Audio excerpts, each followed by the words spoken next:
You're watching Chris 6, part of the Scripps News Group.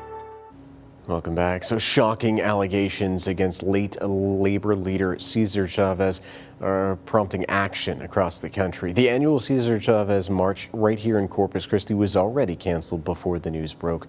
A union co-founder, Dolores Huerta, was supposed to attend that local event. Now, she revealed Chavez abused her and fathered two of her children.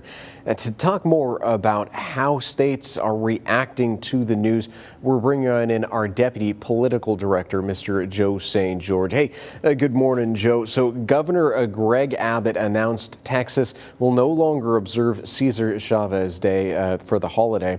Can you tell us more about how the allegations against Chavez and what are other states doing now that the story is officially out?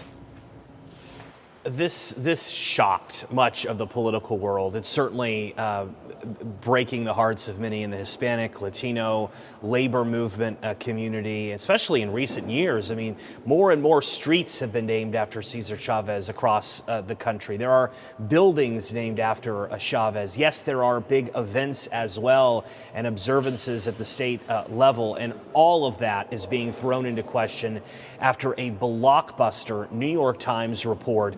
The headline is just difficult to read. Quote, Cesar Chavez, a civil rights icon, is accused of abusing girls for years. There are independent verifications of this from some of the victims. The family has reacted, saying that they have been shocked with the allegations that have been levied against Cesar Chavez.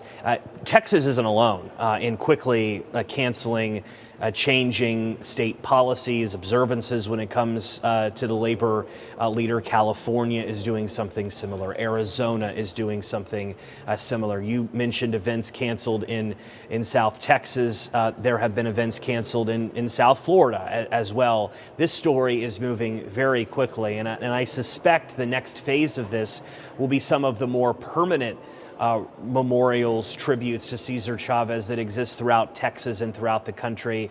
For instance, there are a lot of streets, a lot of avenues named after Cesar Chavez as well, and there are calls, and these are calls that are growing louder by the hour, that those names should be renamed. Again, following this blockbuster investigation, it's a difficult story to read. Allegations of rape, allegations of abuse, and if you're wondering why it's taken so long for this to come out, one of the victims here, survivors, is speaking out, saying that they didn't want their words to hurt the movement, but that it was time that they couldn't stay silent much longer. So we'll continue to track the fallout for this across Texas, across the country.